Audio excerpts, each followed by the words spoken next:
वसुदेवसुतं देवं कंसचाणूरमर्दनं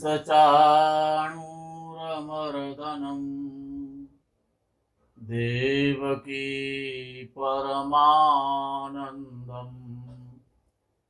कृष्णं वन्दे जगद्गुरुं। नमो ब्रह्मण्यदेवाय घोराह्मणहिताय च जगद्धिताय कृष्णाय गोविन्दाय नमो नमः। नमो गोभ्यः श्रीमतीभ्यः सौरभेभ्य एव च। नमो ब्रह्मसुताभ्यश्च पवित्राभ्यो नमो नमः। भगवान आदि अनादि अकारण करुणा वरुणालय कर्तुम अकर्तुम अन्यथा कर्तुम सर्वसमर्थ भगवान श्री कृष्ण के चरणारविंदों में कोटि कोटि नमन। श्रीमती गौओं को बारंबार नमस्कार, कामधेनु की संतानों को बारंबार नमस्कार, ब्रह्मा जी की पुत्रियों को बारंबार नमस्कार, पावन करने वाली गौओं को बारंबार नमस्कार। मित्रों, माता शब्द जहां आता है वहां वात्सल्य, निश्चल और निष्कपट प्रेम की भावना उत्पन्न हो जाती है। माता शब्द अपने में निष्कपट निश्चल प्रेम का प्रतीक है। वेद कहते हैं, अथर्ववेद में आता है, माता रुद्राणाम दुहिता वसूनाम स्वस्वादित्या नाम अमृतस्य नाभि प्रणोवोचम चिकितुषे जनाय मां गामनाम गामदितिं वधिष्ठ। गाय रुद्रों की माता है, वसुओं की पुत्री है, देवताओं की बहन है। गाय के नाभि में अमृत का खजाना है। अमृतस्य नाभि वेद कहता है। प्रत्येक विचारशील मानव मानवी को, पुरुषों को वेद की आज्ञा है कि गाय निरपराध है और अवध्य है। गऊ का वध कभी नहीं करना चाहिए।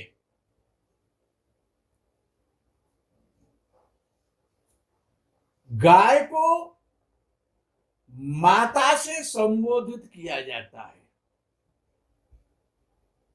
3 माताएं हैं, गंगा माता, पृथ्वी माता और गाय माता। गाय शब्द, गौ शब्द, गच्छति इति गौ, जो चलती है, गतिशील है, वही गौ है। संपूर्ण विश्व गतिशील है, इसीलिए संसार को संसार चक्र कहते हैं। इसी अर्थ में संपूर्ण विश्व ही गौ है। विश्व भी गतिशील है, गाय भी गतिशील है, पृथ्वी भी गतिशील है। इसीलिए संपूर्ण अर्थों में विश्व ही गौ है, पृथ्वी ही गौ है। विश्व के अंतर्गत पदार्थों का वाचक जितने भी संसार में पदार्थ हैं, उन सब का वाचक गो शब्द है। निघंटु नामक वैदिक कोश में स्वर्ग, द्युलोक और आदित्य के 6 नाम आते हैं।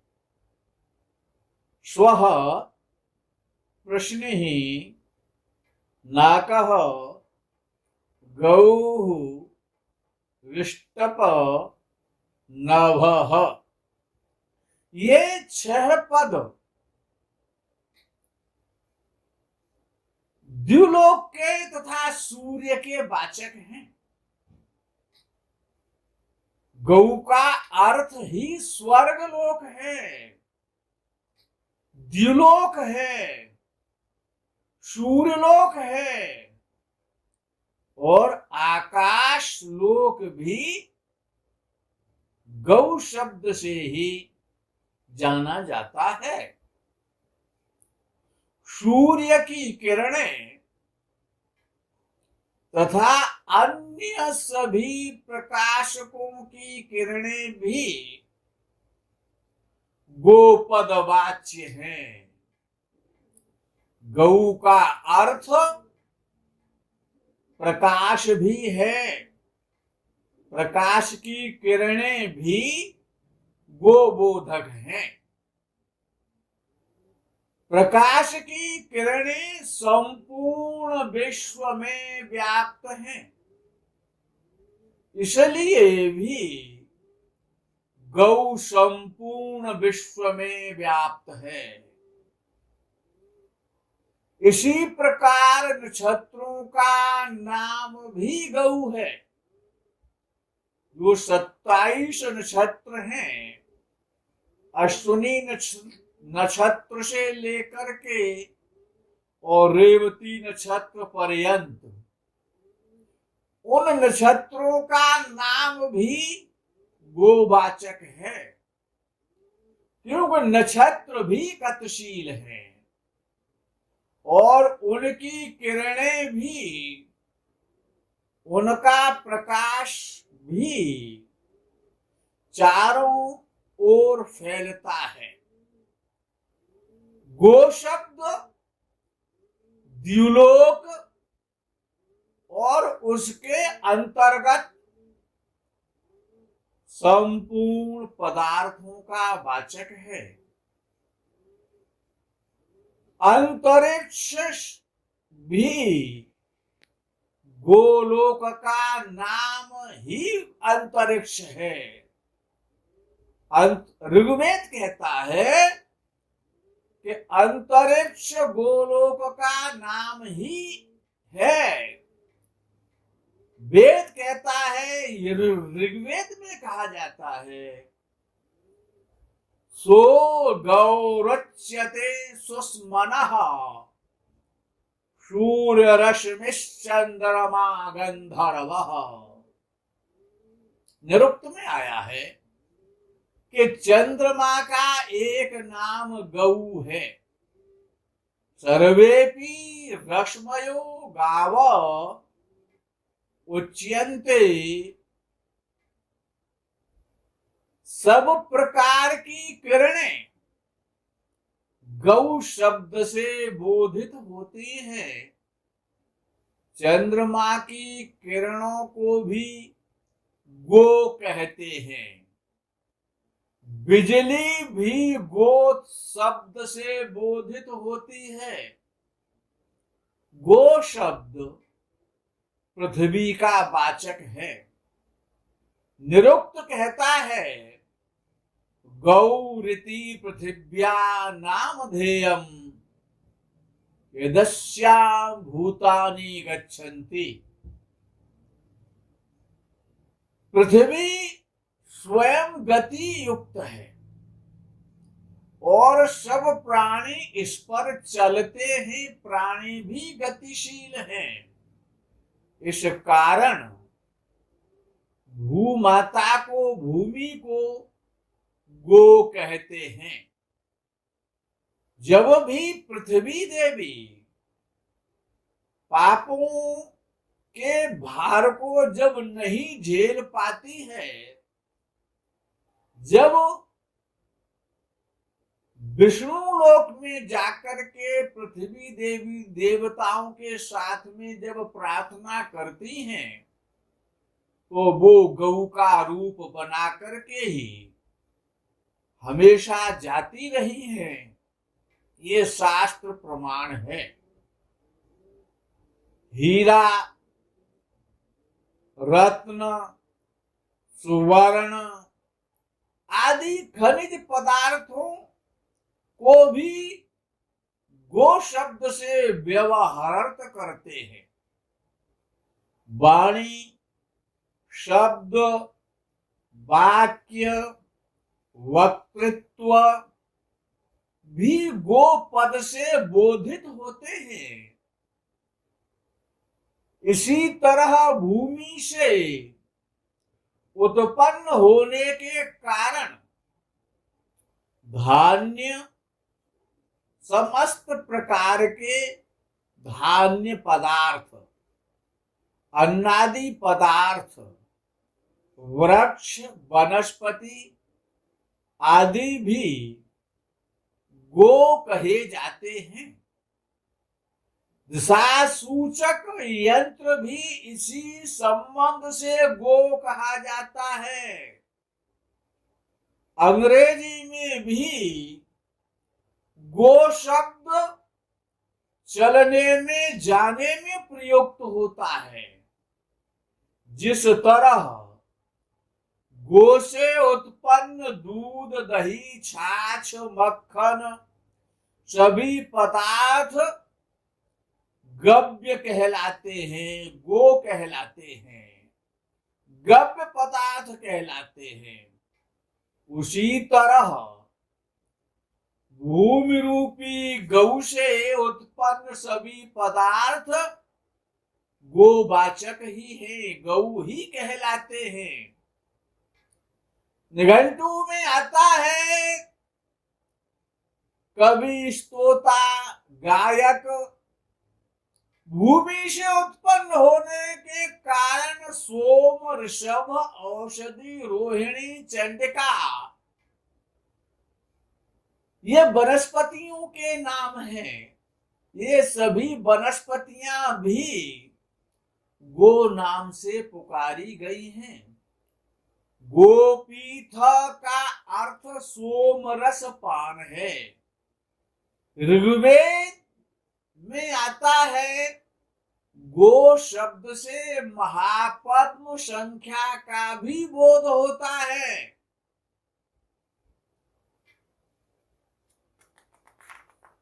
भाइयों, गो परमात्मा का स्वरूप है। गाय ब्रह्मा तो नहीं है, लेकिन ब्रह्मा से कम नहीं है। बैल शिव तो नहीं है, लेकिन शिव से कम नहीं है। गाय गोपाल तो नहीं है, लेकिन गोपाल से कम नहीं है। ब्रह्मा विष्णु महेश के द्वारा कामधेनु गाय की जो प्रार्थना स्तुति की गई है, स्कंद पुराण में वर्णन आता है। ब्रह्मांड खंड के धर्मारण्य में स्कंद पुराण में वर्णन आता है।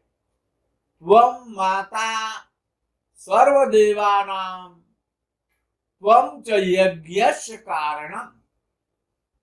ये जो प्रार्थना है, ये ब्रह्मा विष्णु और महेश कामधेनु गाय की स्तुति कर रहे हैं। क्या कह रहे हैं तीनों देव मिलकर के? त्वं माता सर्वदेवानां त्वं च यज्ञस्य कारणम् त्वं तीर्थं सर्वतीर्थानां नमस्तेस्तु सदा नघे शशि सूर्या रोणां यस्य ललाटे वृषभध्वजः सरस्वती च हुंकारे सर्वे नागाश्च कंबले शूरपृष्ठे च गंधर्वा वेदाश्चत्वार एव च मुखाग्रे सर्वतीर्थानि स्थावराणि चराणि च। पुराण में कहा गया, स्कंद पुराण में, ब्रह्मादि विष्णु आदि महेशादि देवता प्रार्थना गौ की करते हैं। हे निष्पापे, हे कामधेनु, हे गौ माता, तुम सब देवताओं की माता हो, यज्ञ की कारण हो, संपूर्ण तीर्थों की तीर्थ रूपा हो। हम तुम्हें सदा नमस्कार करते हैं, तुम्हारे चरणों में वंदना करते हैं। देवता कहते हैं, हे गो माता, तुम्हारे ललाट में चंद्रमा, सूर्य, अरुण, वृषभध्वज शंकर हैं, हुंकार में सरस्वती हैं, गल कंबल में नाग देवता हैं, खुरों में गंधर्व हैं, चारों वेद और मुखाग्र में चर और अचर संपूर्ण तीर्थ विराजमान है। ऐसी प्रार्थना ब्रह्म विष्णु और महेश के द्वारा स्कंद पुराण में अनेकानेक श्लोक के माध्यम से की गई है। गावः पवित्रा मांगल्या गोषु लोकाः प्रतिष्ठिताः। अग्नि पुराण में वर्णन आता है, गावः पवित्रा मांगल्या, गौए पवित्र, पूर्ण पवित्र है, निष्पाप है और मंगलदायिनी है। समस्त मंगलों को देने वाली गौएं हैं।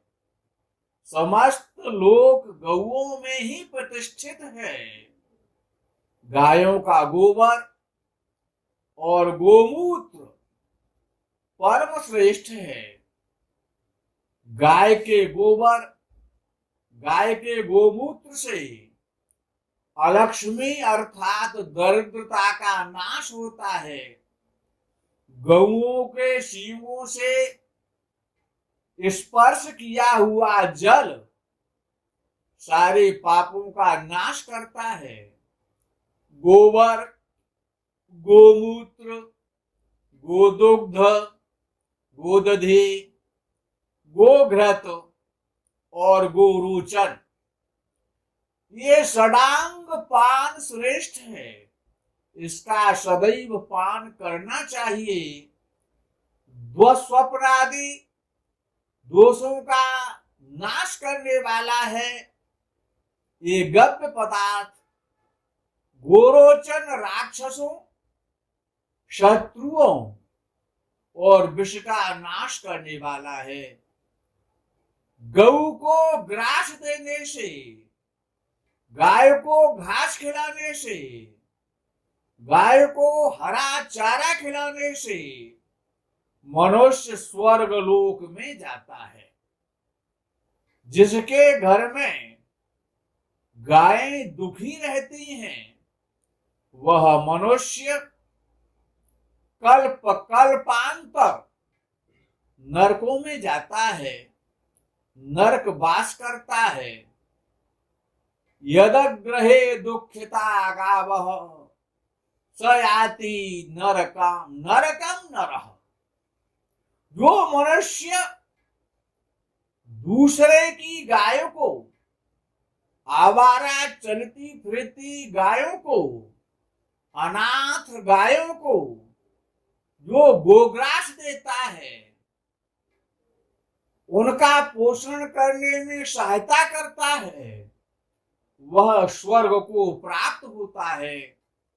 तथा जो नित्य गायों के चिंतन में, गायों के हित में लगा रहता है, वह ब्रह्मलोक में जाता है। गोदान करके गौ की महिमा कीर्तन करके और गौओं की रक्षा करके, गौओं का पालन करते के मनुष्य अपने कुल का उद्धार करता है। गाय की सेवा से 21 पीढ़ियों का, परिवार के 21 पीढ़ियों का उद्धार हो जाता है। गायों के श्वास से पृथ्वी पवित्र होती है और गायों के स्पर्श से पापों का नाश होता है। गवां श्वासात् पवित्रा भूः स्पर्शनात् किल्वषक्षयः। एक रात्रि उपवास करके गोमूत्र, गोबर, गोदुग्ध, दही, घृत और कुशोदक भोजन करने से चांडाल भी शुद्ध हो जाता है। प्राचीन काल में लोकपालों ने जो लोक को धारण करते हैं, पृथ्वी देवी को जो धारण करते हैं, जिनको लोकपाल कहा जाता है, उन समस्त लोकपालों ने अपने अशुभ का नाश करने के लिए, अपनी शक्ति का वर्धन करने के लिए, लोक कल्याण करने के लिए गव्य पदार्थों का षड्मास पर्यंत उपयोग सेवन किया। इस गोमूत्र आदि में से किसी एक का भी 3 दिन सेवन करने से अनेक प्रकार के कष्टों का निवारण होता है, महान शांति की प्राप्ति होती है। यह गव्य पदार्थ समस्त कामनाओं को पूर्ण करने वाला, संपूर्ण अशुभों का नाश करने वाला है। मित्रों, आज के इस गो महिमा प्रकरण में यही विराम करेंगे।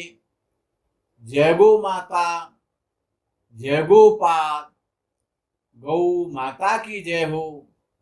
गो हत्या बंद हो, गाय की सेवा हो, गाय को सम्मान मिले, इसी कामना भावना के साथ में मैं अपनी वाणी को विराम देता हूं।